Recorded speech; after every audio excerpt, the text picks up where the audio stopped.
Está no ar Gestão Pública em Debate, programa do curso Superior Tecnológico de Gestão Pública, do Centro Universitário Internacional Uninter, convênio com o Instituto Wilson Pickler.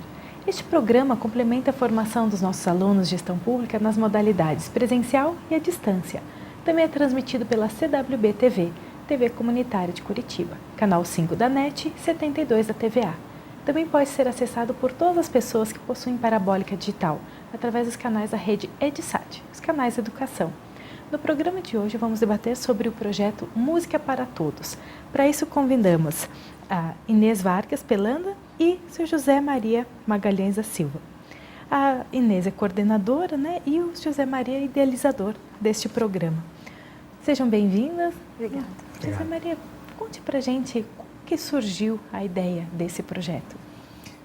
Esse projeto ele já surgiu quando eu comecei os meus estudos na música lá no Nordeste, em Fortaleza, no Ceará. Então, por que eu estou dizendo que ele surgiu lá?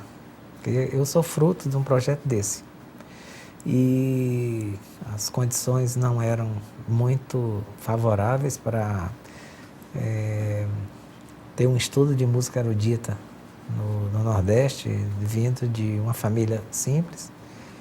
E então, quando eu consegui chegar, eu fui convidado para fazer o concurso aqui na Orquestra Sinfônica do Paraná. E depois que eu consegui esse intento de entrar numa orquestra importante, como é a Orquestra Sinfônica do Paraná, eu comecei a colocar isso na minha cabeça de fazer esse projeto para dar em troca o que eu consegui. E eu sei que aqui também no Paraná tem cidades carentes, onde a música não vai, onde eles não ouviam música erudita. E então, primeiro começou daí, dessa oportunidade para dar para as cidades carentes onde não tinha. E, dona Inês, aqui vocês estão presentes, então, em Tunas, do Paraná e Pinhais, é isso? Por que essas cidades? Como é que começou essa escolha das cidades até? Pois é, a escolha da cidade foi com o próprio José Maria que pensou, nessa escolha da cidade. E, a princípio, era Pinhais que o projeto ia sair, já de início. Até que foi aprovado tudo pela Prefeitura de Pinhais, mas depois, por motivos de demora, o prefeito de Tunas entrou em contato com José Maria e convidou para levar para lá o projeto. Nós estivemos lá, vimos que a condição era boa, que inclusive a cidade tem até um teatro, sabe? Um teatro muito bom, o que é difícil uma cidade pequena, ter um teatro hoje em dia, é difícil. O alojamento era bom, tem salas apropriadas para as crianças assistirem às aulas, e foi por aí que nós levamos, E o apoio do prefeito foi muito, sabe, muito assim, de muita valia, sabe? Porque sem esse apoio a gente não consegue, fazer, mesmo que ele tenha uma ideia de levar, de fazer isso, de fazer aquilo, mas se a gente não tem o apoio da prefeitura, você não consegue fazer muita coisa, E os professores são muito, os professores que estão dando aula para os nossos alunos são assim, de primeira linha, tanto os de violino como os de violoncelo, os professores de teoria, tanto no projeto de Tunas como no projeto de Pinhais. E no projeto de Tunas já está assim tão avançado que os nossos alunos, nós já conseguimos formar uma orquestra de câmara com os nossos alunos. E essa orquestra de câmara também vamos formar em Pinhais. Para isso já vai ter agora a primeira apresentação, já logo depois das eleições, vai ter a primeira apresentação dos alunos lá no teatro em Pinhais. Parabéns. E José Maria, claro, a ideia, como o projeto se chama Música para Todos, obviamente é levar a música, mas esse projeto leva muito mais do que música para esses alunos, Leva. E a ideia, o nome Música para Todos é que parece que a música erudita ela foi feita só para quem tem condições. Então eu pensei no nome, vamos levar para uma região onde não tem. E lá, além de a gente ensinar a música para eles, a gente ensina também lição de vida. E aí que entra um papel muito importante da dona Inês, que enquanto a gente está dando aula, ela está explicando para eles a importância que eles não podem faltar, que tem que estudar. Então você imagina uma turma que nunca tinha visto nem ouvido falar do instrumento. Tanto que quando nós fomos levar o lançamento do projeto para lá, que o quarteto fez uma apresentação, eles entraram no teatro assim como se fosse assistir um jogo de futebol, gritando. Aí eu pensei, meu Deus do céu, como é que eu vou... Deu vontade de dizer, está encerrado o projeto, vamos embora. Porque eu fiquei imaginando o trabalho que a gente ia ter. Mas, aos poucos, nós fomos conseguindo conscientizar eles de coisa muito simples, que eles não precisariam quebrar o colégio que eles estudavam, como eles faziam, quebravam o banheiro, quebravam as carteiras. E hoje, essa turma que está lá, que é uma turma razoavelmente grande, se tornaram conselheiros, né? Quando eles verem alguém fazendo uma coisa que vai prejudicar, eles mesmos dizem, não faça isso que vai prejudicar a gente mesmo. E a diretora da escola, que a maioria deles, dos nossos alunos, são alunos da escola municipal e estadual de lá, eles foram à prefeitura agradecer o prefeito que diminuiu muito a manutenção com os banheiros, as torneiras, as carteiras. Então hoje já eles estão bem diferentes. Então isso para a gente também é muito gratificante. Inês, contando um pouquinho mais desse seu trabalho fora, vamos dizer assim, da sala de aula. Talvez esses alunos, até por ser de cidade carente, ou eles serem carentes, né? Eles também precisam de acesso a médicos, dentistas, outros tipos de apoio também? Precisa, sim, precisa.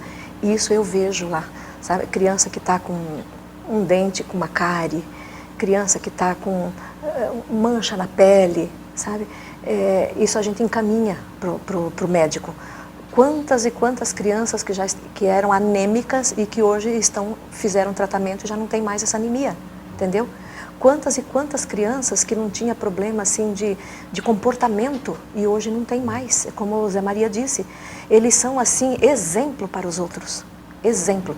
E o bonito é que os pais vêm nos agradecer, sabe? As mães chegam e dizem para mim, olha, eu confio muito em vocês aqui.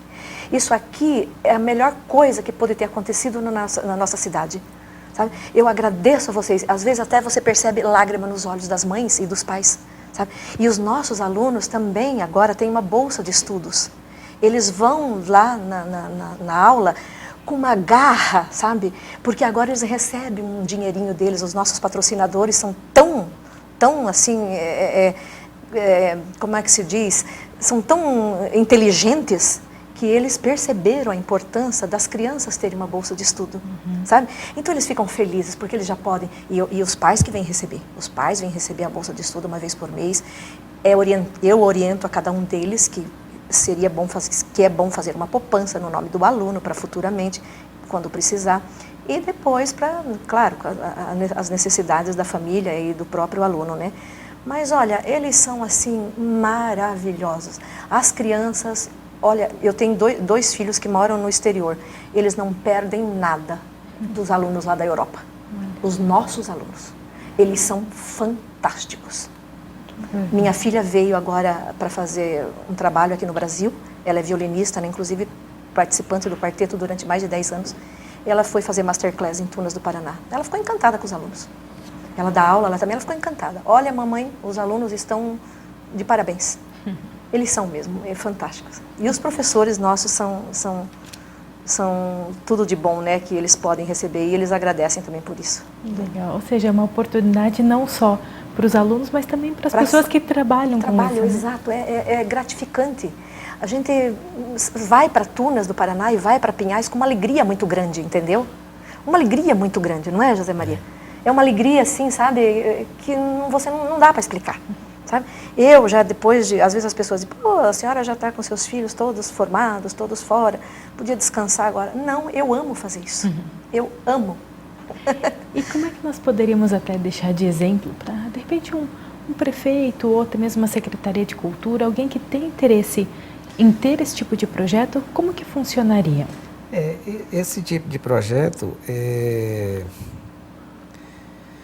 ele funciona. No nosso caso, eu fiz o projeto que foi aprovado pela Lei Rouanet, do Ministério da Cultura, e nós temos o patrocínio da Volvo, da Copel, da Gemalto, Sanepar, e tem um apoio da Abitec, que ajuda no transporte da gente, essas coisas menores, que é uma empresa menor. E então, para esse projeto funcionar, ele tem que ter esse interesse das autoridades, ou de alguma prefeitura, e pode acreditar que o resultado é fantástico, né? Quem quiser ajudar, às vezes eu vou jantar fora e eu escuto assim na mesa vizinho as pessoas que estão jantando comentando que tomaram vinho de 20 mil reais, então se toma 2 garrafas, podia tomar só uma e os outros 20 mil doava para o nosso projeto, que é um resultado assim, em 1 ano e meio que esse projeto está em Tunas e 5 meses que está em Pinhais, é fantástico. Tanto é que esses projetos eles estão muito conhecidos no Paraná inteiro e no Brasil. Eu recebi até um e-mail do Ministério da Cultura parabenizando pelo resultado, porque quem der o dinheiro, a gente tem tudo explicado, as despesas, onde é que a gente coloca, o que que faz, transparente. Não tem desvio de dinheiro. E como a dona Inês falou, é muito gratificante e o negócio chegou num ponto tão alto que no dia 18 de dezembro, a Orquestra de Tunas, o Quarteto Iguaçu e o Fagner, que aceitou participar, ele vai cantar junto com a orquestra e o quarteto num show no Teatro Guaíra.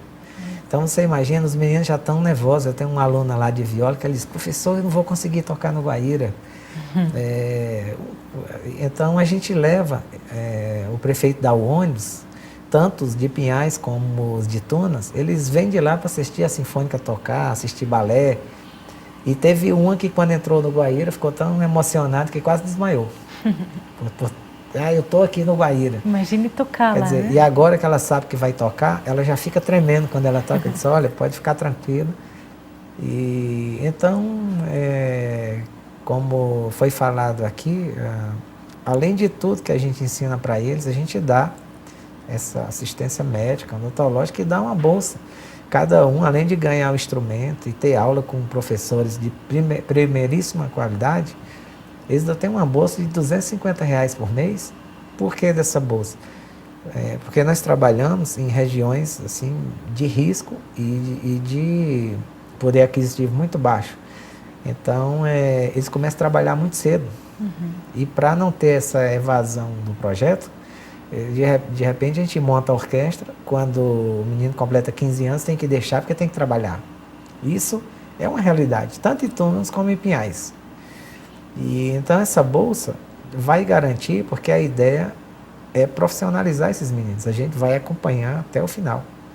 E Pinhais já tem interesse do prefeito em fazer a orquestra, abrir um concurso para ser os músicos serem funcionários da prefeitura. Nossa, eles já estão vibrando com isso.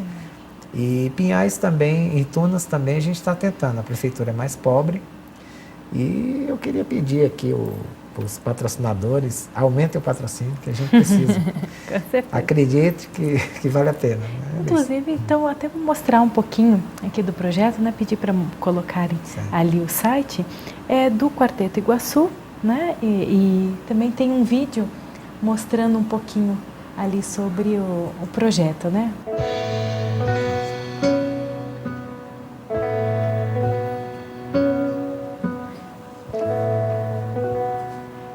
São algumas imagens de Tunas, né? Que nós não viemos para cá para brincar com os alunos, para para ser um divertimento, um passatempo na vida deles. Isso é uma ideia de profissionalização.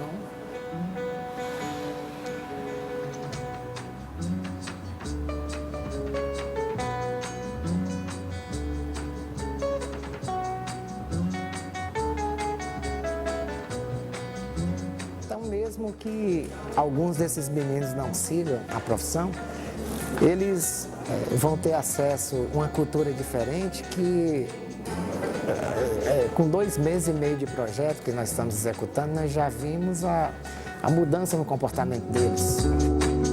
É uma experiência grande, né, que eu nunca tinha tocado. Daí, para mim, foi enorme.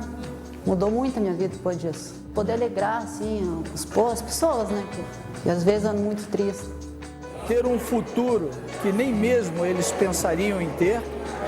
E esse é o objetivo de todo esse esforço, o esforço do Quarteto Iguaçu, do esforço dos professores que se deslocam distante de Curitiba, 60 quilômetros de Curitiba, e que vêm transmitir o seu conhecimento e dar esse carinho ao jovem de Tunas do Paraná.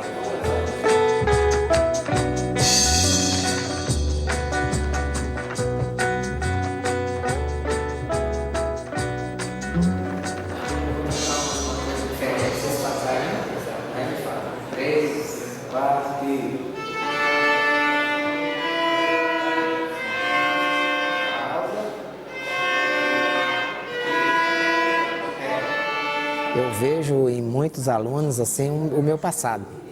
Eu tive essa oportunidade que eles estão tendo e eu estou devolvendo o que eu recebi.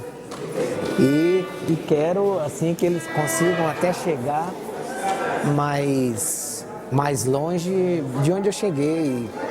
A gente vai preparar essa trajetória deles e a gente está tendo a receptividade deles, eles estão se esforçando. Não só uma grande oportunidade aos jovens de terem contato com a música, mas também lhes dá algo para fazer de qualidade. E a música é bem conhecida por até muitos cientistas que têm pesquisado, que ela influencia, não é, grandemente o intelecto, ela desenvolve o intelecto. Então, essas crianças estando envolvidas com a música...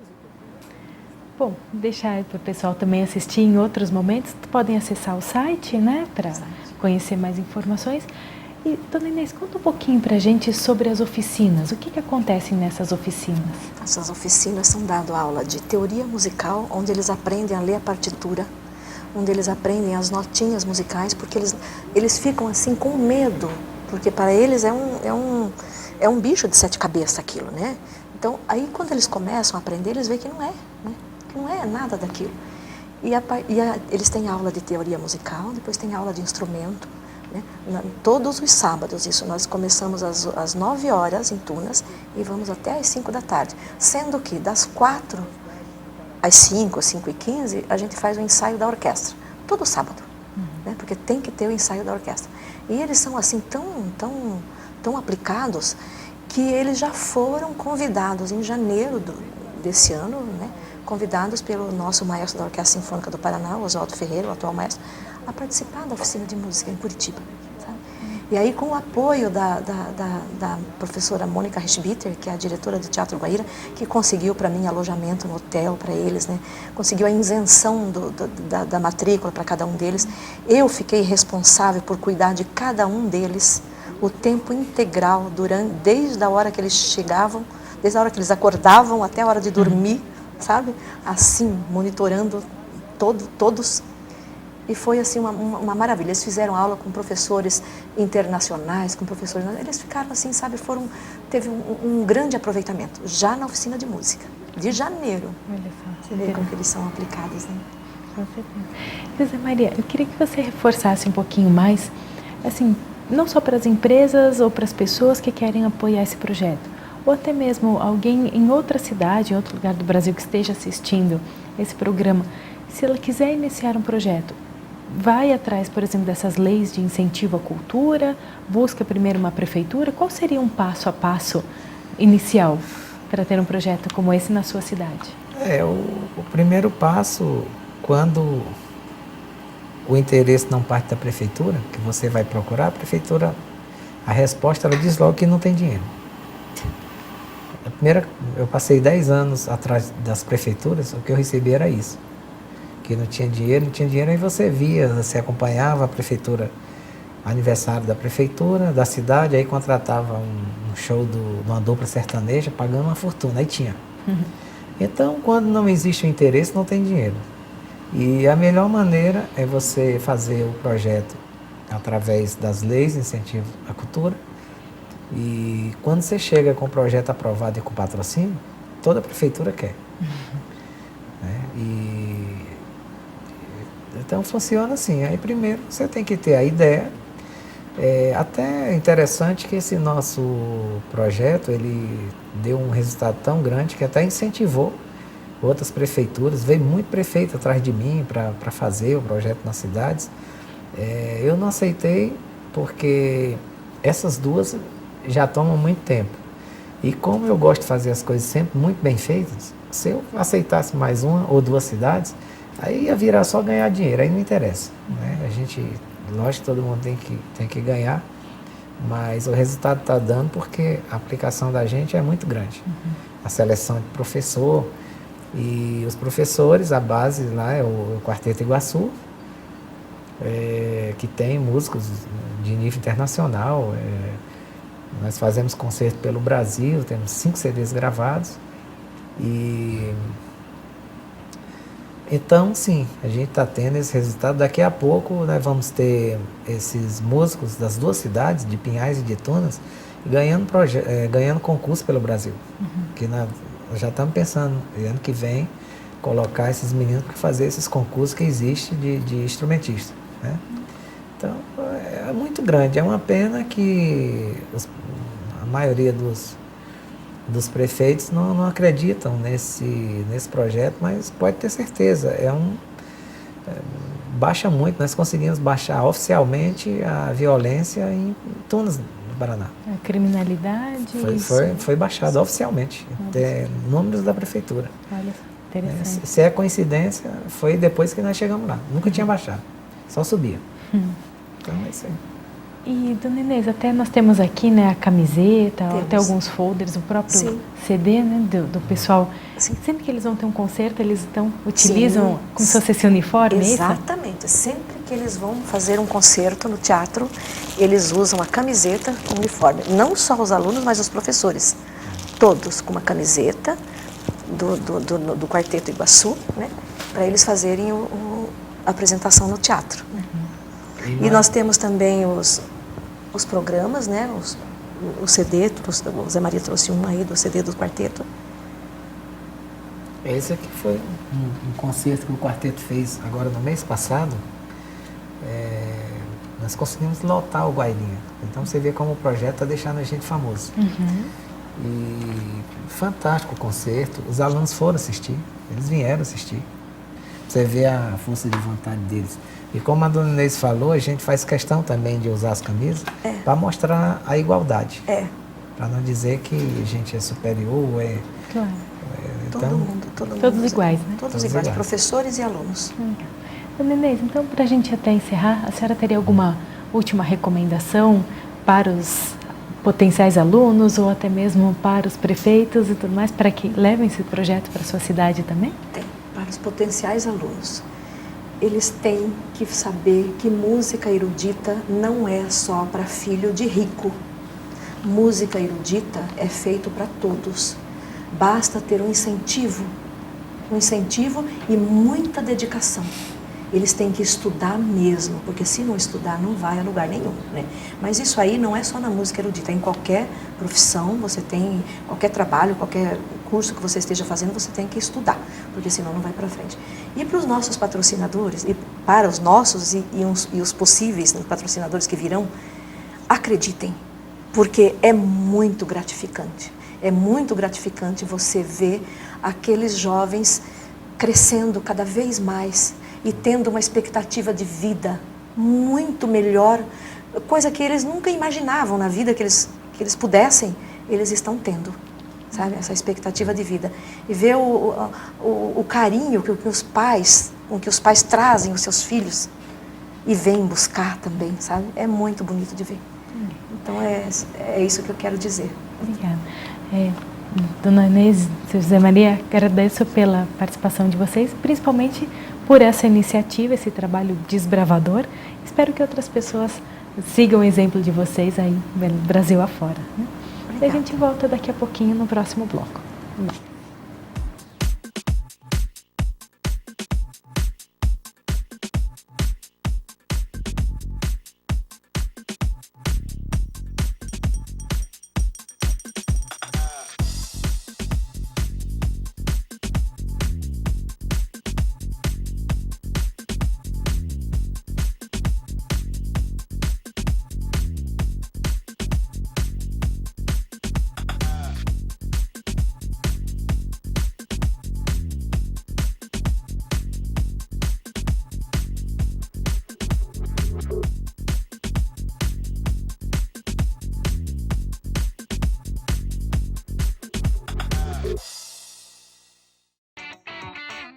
Promoção exclusiva para o Workshop Eleições Municipais 2012.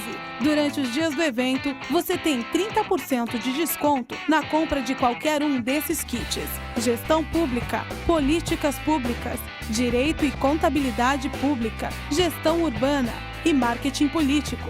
Acesse livrariabepex.com.br, escolha o seu kit e indique o código da promoção MKTPOL1420. Aproveite, a promoção é por tempo limitado.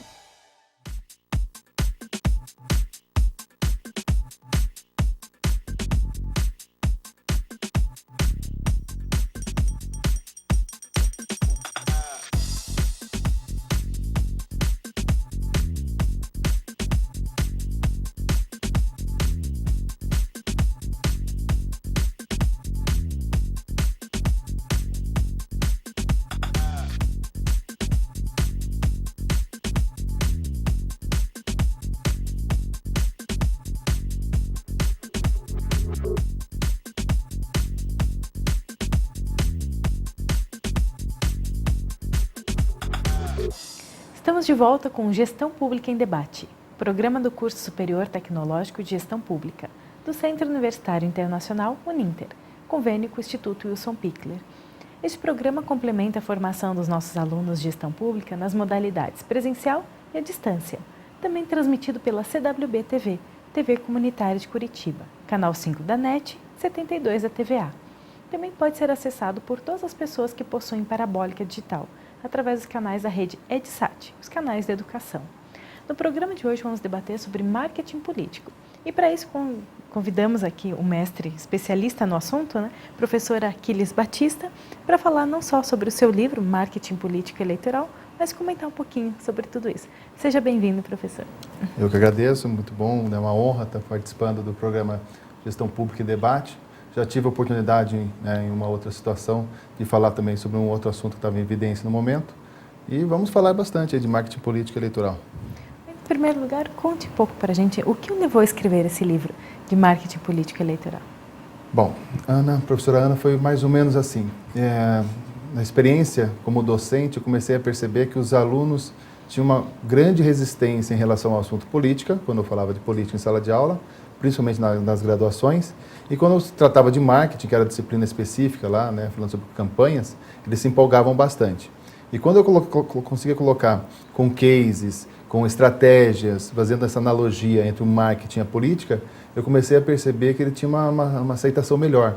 Então, a ideia, né, casou com a oportunidade do fato de estar escrevendo a dissertação do mestrado na época, e casou tudo muito bem, a editora gostou da ideia, e com base nessa reação positiva dos alunos, é que eu acabei me motivando a lançar o livro, que fala sobre, principalmente sobre as diferenças entre o marketing político e eleitoral, que é bem, né, é interessante chamar a atenção que existe uma diferença entre o marketing político, que é a construção da imagem por um tempo, né, um longo tempo, e o marketing eleitoral, que são as estratégias específicas. Então, se você está vivendo um momento eleitoral, por exemplo, próximo ao período da eleição, são estratégias eleitorais. E quando você faz a analogia, você chama mais a atenção, principalmente do público mais jovem. Então, os alunos tinham uma carência em relação ao assunto, as poucas obras no mercado, então ele casou muito bem com a necessidade da dissertação, que acabou virando um livro e teve uma ótima aceitação no mercado. E como que as pessoas veem um pouco a política? Com um certo receio, tem mudado um pouco essa imagem da campanha política, ou até mesmo desse processo eleitoral? Eu diria que até, infelizmente, né, essa percepção, a percepção positiva, ela vai ser percebida nos próximos anos. Eu digo 20, 30, 40 anos. Nós percebemos uma certa aversão ainda ao tema política. Quando você fala assim, marketing político, algumas pessoas já ficam meio assim, porque elas pensam, poxa, marketing, né, então tem alguma pegadinha aí, política, não gosto muito desse assunto, então não deve ser uma coisa muito bacana. Mas eu digo que é justamente o contrário, né? A ideia é que cada vez mais você que está assistindo, né, as pessoas, se interessem um pouco mais pela política. Tem um número bem interessante que diz que 67% das pessoas pegam no chão, né, no dia da eleição, o santinho para escolher, o santinho é aquele papelzinho, né, para escolher o seu candidato. Então quase 70% da população escolhe no dia o seu candidato, o que é um grande erro, o que nos remete muitas vezes ao chamado voto de protesto, né? Eu sempre costumo chamar a atenção que é um tiro no pé, né, da democracia, é um tiro no pé de todo o processo eleitoral, o voto de protesto. Quando as pessoas assim pensam, poxa, eu vou votar em fulano de tal só para ir contra o sistema, ou vou votar numa pessoa que mal conheço porque é bonitinho, porque é legal, porque simplesmente fala bem. Nós temos essa característica de consumidor versus eleitor, onde as pessoas tendem a julgar os candidatos pela aparência, que também é um erro. Mas o marketing eleitoral e o marketing político acaba explorando isso também, e às vezes até de maneira negativa.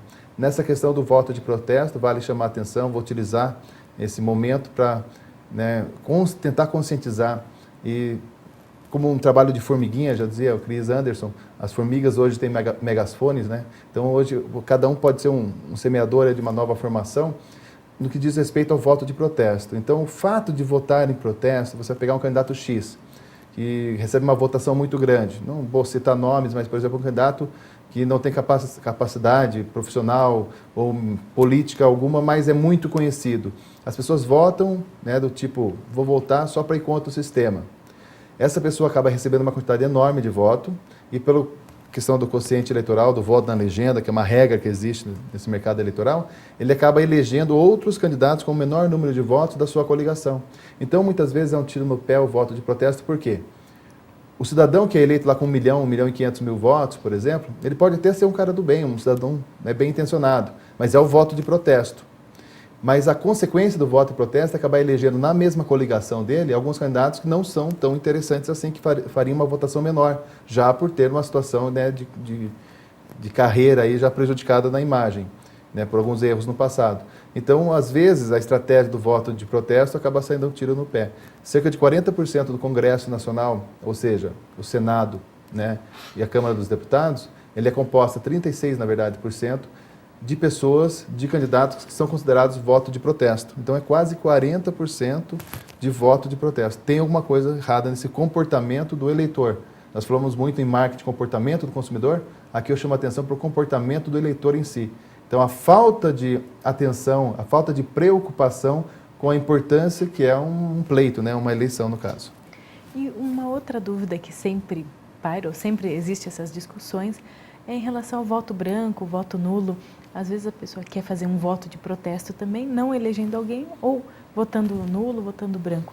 Existem bastante divergências nisso, né? Se vale ou não vale, poderia falar um pouquinho sobre isso? É interessante, assim, se eu perguntar, é meio polêmico, né? Por exemplo, a opinião do Aquiles, né? A pessoa física. Eu sempre falo para os alunos, poxa, pessoas morreram para que a gente tivesse o direito de votar.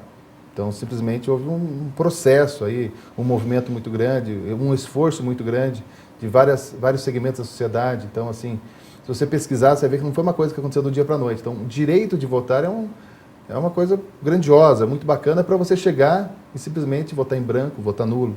Eu, particularmente, considero assim, né, a abstenção do ponto principal do eleitor. E as pessoas costumam fazer campanha do tipo, votar em branco, como se fosse protesto, ou votar em nulo, às vezes falam para realizar uma nova eleição e assim por diante. Custa dinheiro para fazer uma eleição.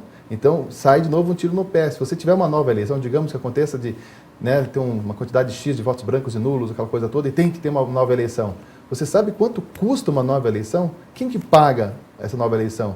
É o salário, né? Na verdade é o contribuinte, é o imposto, desculpa, não o salário, mas é o imposto que sai do salário de você que está assistindo essa entrevista agora. Então, quando você fala assim, fazer uma nova eleição, talvez não seja o caminho mais inteligente realizar uma nova eleição. Talvez o caminho mais inteligente seja escolher bem. E não é você falar escolha bem, vote limpo, você se preocupar, vou votar em fulano, joga lá no Google, a internet não esquece, pode ter certeza.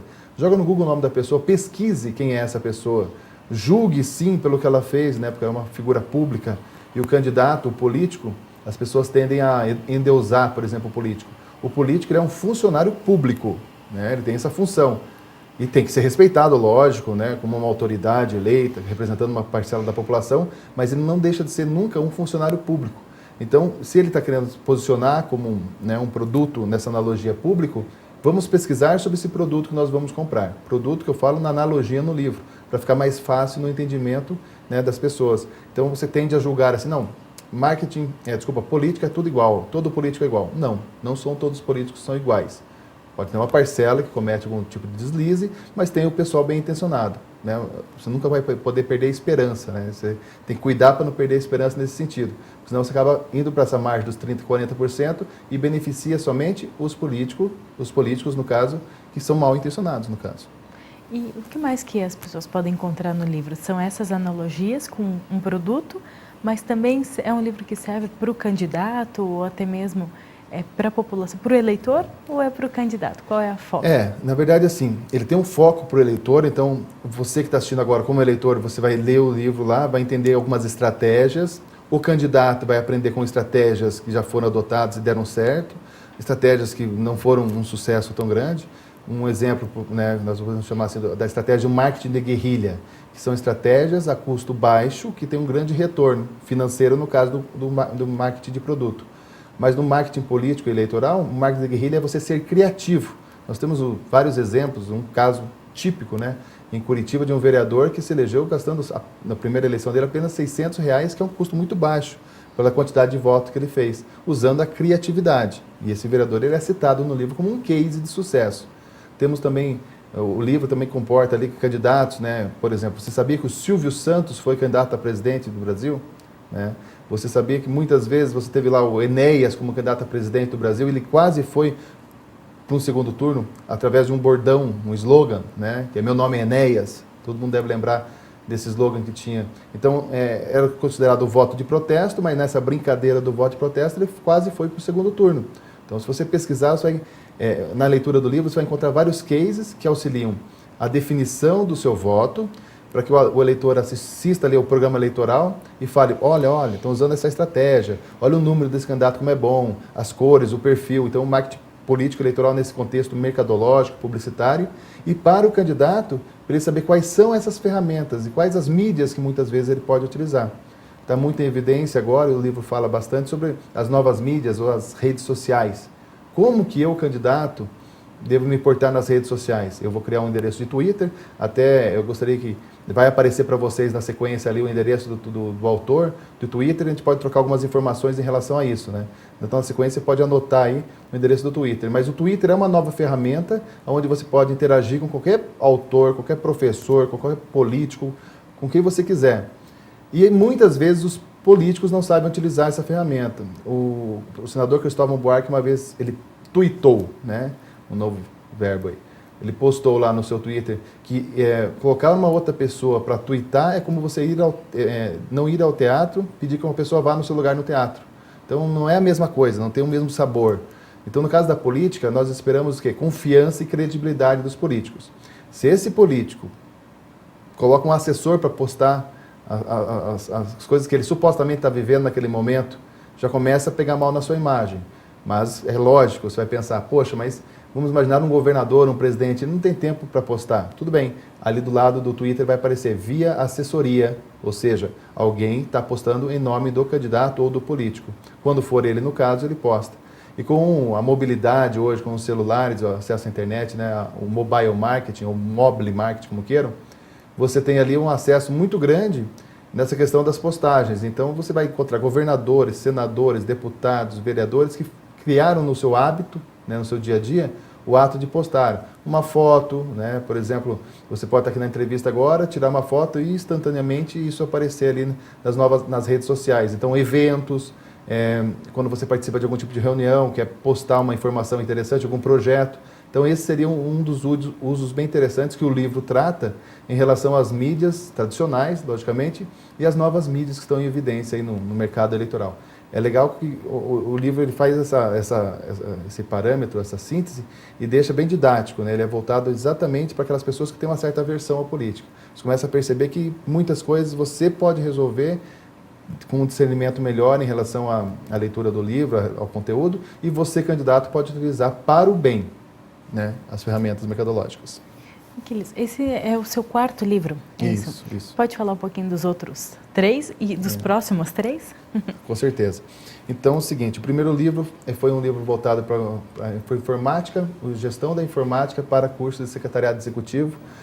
O segundo foi um livro próximo a esse, mas é desenvolvimento e lançamento de novos produtos, e um outro livro voltado para a área de gestão empresarial. Esses livros foram escritos, né, entre 2000 e 2005, quando havia uma demanda desse assunto no mercado, houve o convite da editora. Esse é o 4º livro, Marketing Político Eleitoral, uma analogia entre o mundo corporativo e a política. E na sequência, né, próximo ao final do ano, está sendo lançado, aí já está pronto, já está no forno, um livro chamado iTrends, Análise e Tendência de Mercado, que eu escrevi, né, já o livro em parceria com a professora Marielle Ripping. Esse livro, inclusive, vai ter o prefácio do Walter Longo, né? Então é um livro bem bacana, bem interessante, que fala sobre cenários mercadológicos, que vai tratar de marketing político, marketing religioso, marketing cultural, marketing esportivo, quais são os caminhos, os novos caminhos no mercado. Tentar quebrar um pouco essa barreira, esse pré-conceito, esse conceito pré-estabelecido que existe em relação a algumas áreas. Então o marketing ele não é só de produtos, ele, né, tem vários direcionamentos em relação às tendências de mercado. Então, você vai falar de religião, o livro vai tratar de marketing religioso. Ele não discute religião, ele discute quais são as estratégias que as igrejas utilizando ferramentas mercadológicas. Da mesma maneira que o livro de marketing político fez essa analogia. Falando um pouquinho de marketing, né? Voltando a isso. Na verdade, a gente pode considerar quase tudo como um produto. Então, você está falando de a igreja, ela, de certa forma, ela tem que se vender também. Um político, ele tem que vender não só para conseguir votos, mas depois para manter sua credibilidade, manter as obras que ele fez. A ideia é essa? A ideia é justamente essa. Lá no marketing, né, para o pessoal que está assistindo agora e estudou marketing, lembra lá dos famosos 4 P's, né? Preço, praça, produto e promoção. Se você pegar os 4 P's e fizer analogia com qualquer setor da sociedade, você vai poder encaixar. Um exemplo, na política, o P, produto, na analogia, não que um candidato seja um produto. Um candidato não é um ser inanimado, não é um produto, né? Não é um sabonete. Mas nessa analogia, o P, produto, é o candidato, o P, praça, é o território que ele está tentando atingir. Por exemplo, o estado do Paraná é composto por 399 municípios. Nós temos 54 vagas na Assembleia Legislativa para deputado estadual. Você que está me assistindo agora, fale 10 deputados que você conheça, que você sabe pelo menos o nome, né? Então, cite, pense, né? Depois você me fala ali naquele endereço do Twitter, né, para ver se você acertou alguns. Não pode pesquisar, você tem que lembrar de cabeça. Dificilmente você vai lembrar de 5, 6, 7. Por quê? São quase 400 municípios com produtos, ou seja, políticos que são oriundos de outras praças. Então, nós vamos ter deputados de Londrina, Maringá, Ivaiporã, Jandaia do Sul e assim por diante. Regiões que você mal conhece muitas vezes, mas tem o seu representante. Então, é a praça. Às vezes você vê um deputado falando na televisão um horário, fala, mas quem é esse? Mas o cidadão tem 100 mil votos, já fez 100 mil votos para deputado. É porque você não faz parte da praça. E no caso da promoção, seria a comunicação. Okay? E o preço na campanha política, o que seria o preço? É complicado você fazer uma analogia com preço. Mas o preço é sim, compro, não compro. É quanto vale esse candidato. Quais são os atributos desse produto e sim, eu compro, não compro. O que difere muitas vezes o marketing eleitoral do marketing de produtos é que no marketing de produto eu não tenho um dia e uma hora certa para comprar esse produto. No marketing político, no caso do marketing eleitoral, que é próximo ao período da eleição, eu tenho um horário certo. É o dia da eleição, de tal hora a tal hora esse produto tem que ser vendido. E digo mais, muitos candidatos têm prazo de validade. Existe uma coisa chamada cenário, que é interessante. Se você buscar, né, na sua cidade, veja que algum candidato a prefeito, ele tentou ali 2 ou 3 vezes e nunca mais apareceu. ele deixou de ser bom? Né? Ele não ganhou 2, 3 eleições e simplesmente saiu da política, foi concorrer a um outro cargo, foi para vereador ou para deputado, mas para prefeito não mais, porque o prazo de validade dele venceu. Existe na tendência de mercado um prazo, então esse é o momento. Na campanha, por exemplo, a primeira eleição do ex-presidente Lula, ele tinha um prazo para ser vendido. Ele teve várias tentativas que não deu certo, mas no momento certo encaixou a campanha dele com as estratégias adequadas e aquele era o momento dele. Depois, coincidência ou não, agregando, depois dos 2 mandatos do presidente Lula, ele agregando a sua imagem positiva, ajudou na eleição da presidenta Dilma, que até então não era muito conhecida do Brasil inteiro. Então, as pessoas mal conheciam, né? Não tem a ver com competência, de visibilidade. Mas quando associou a sua imagem ao Lula, gerou uma certa credibilidade. Guardadas as devidas proporções, daí, né, conto com o bom senso de todos, mas guardadas as devidas proporções, é mais ou menos assim, eu falo para você, olha, tem um chocolate novo que foi lançado no mercado. Aí você fala, qual é o chocolate? Eu falo, é da marca Quilles. Você fala, marca Quilles? Não conheço. Não, mas a marca Quilles é da Nestlé. Você fala, opa, da Nestlé pode ser bom, porque a Nestlé tem um posicionamento positivo. Guardadas as devidas proporções, o marketing, né, de marcas e aí marcas de família, dentro do contexto de marketing, para o pessoal que pesquisa bastante sobre esse assunto, é essa analogia, você pegar uma marca já conhecida e associar uma marca menos conhecida. Então, o chocolate Aquiles pode ser bom, mas não é conhecido. Associei a marca Nestlé, gera credibilidade. É como você chegar numa loja e perguntar assim, quanto é aquela camiseta? Ah, R$30. E aquela outra, 55. Mas por que essas duas são parecidas? Ah, aquela de 55 é da Nike. Aí você fala, opa, então tá bom. Esse então tá bom que você responde é o seu posicionamento em relação à marca, que guardado as devidas proporções, como eu já disse, e gosto de ressaltar para não dar polêmica, né? Guardado as devidas proporções é como você percebe muitas vezes o candidato. Então é o candidato tal com o apoio do governador. Tem mais credibilidade. É o apoio do presidente ou da presidenta, tem o apoio do deputado, o vereador que tem o apoio maior do prefeito. Então, esse vínculo. Um outro exemplo que o livro traz muito bem, professor, é a questão das famílias. Se você começar a pesquisar, você vai ver que a maioria dos candidatos, né, dos candidatos eleitos que têm sucesso, eles são oriundos de famílias de ex-políticos. Então, são nomes já conhecidos no mercado. Isso não é ruim, é apenas uma constatação de que a credibilidade de uma marca acaba ajudando na hora da eleição. E continuando essa analogia, não sei se é possível, quando temos defeitos nos produtos, nós vamos no PROCON. E quando poderia fazer essa analogia com também certeza. Com o político? É o mesmo processo. Você pode lançar um produto e ele ser um sucesso de venda em um primeiro momento, mas no fundo, depois de um tempo, esse produto não permanece no mercado porque ele tem uma coisa chamada ciclo de vida de produto. Isso já dizia Philip Kotler, o papa do marketing. Então existe uma regra, todo produto tem um ciclo de vida. A ideia é que esse ciclo de vida seja enorme, grande. Um exemplo, Coca-Cola. A Coca-Cola está há muito tempo no mercado, há mais de 100 anos, então é um sucesso. Nós temos outros produtos que são lançados e já saem do mercado. Por quê?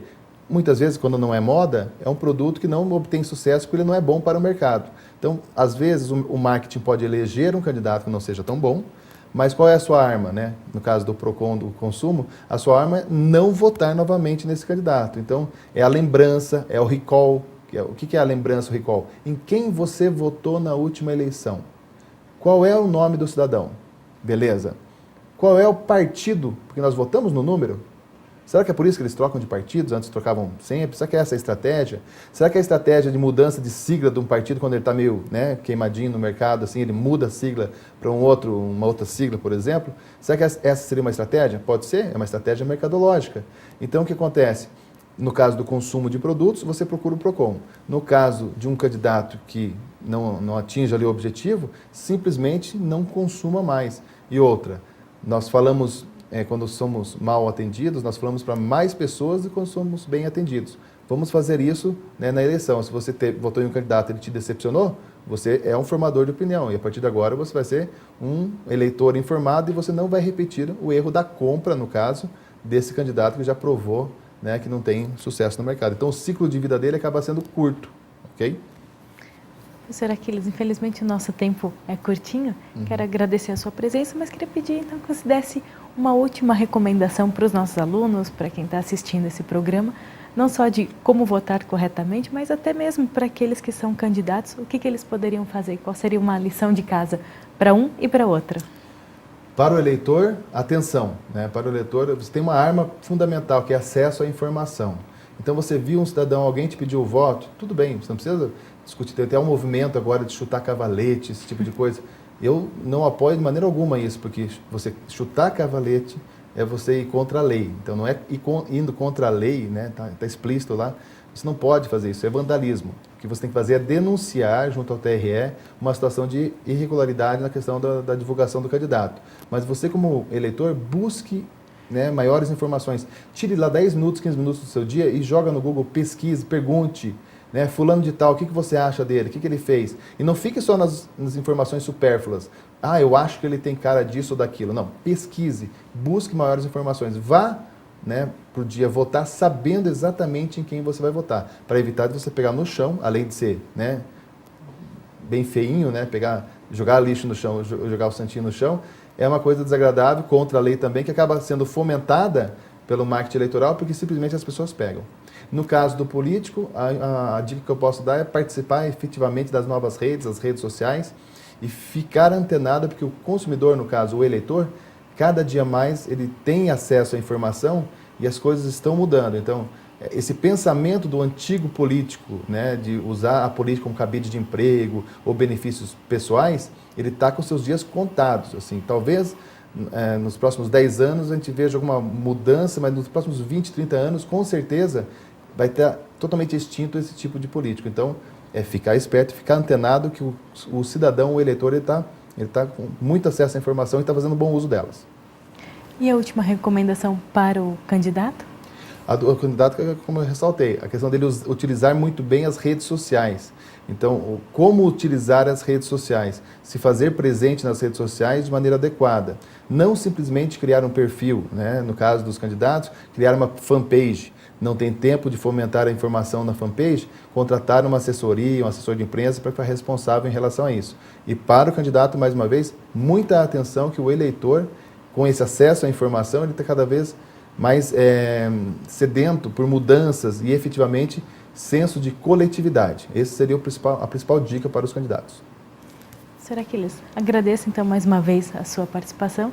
Com certeza nossos alunos e eleitores aprenderam muito com você. Obrigada. Eu que agradeço, foi um prazer. Estou à disposição quando precisar. Um abraço. E a gente se vê no próximo programa. Até mais.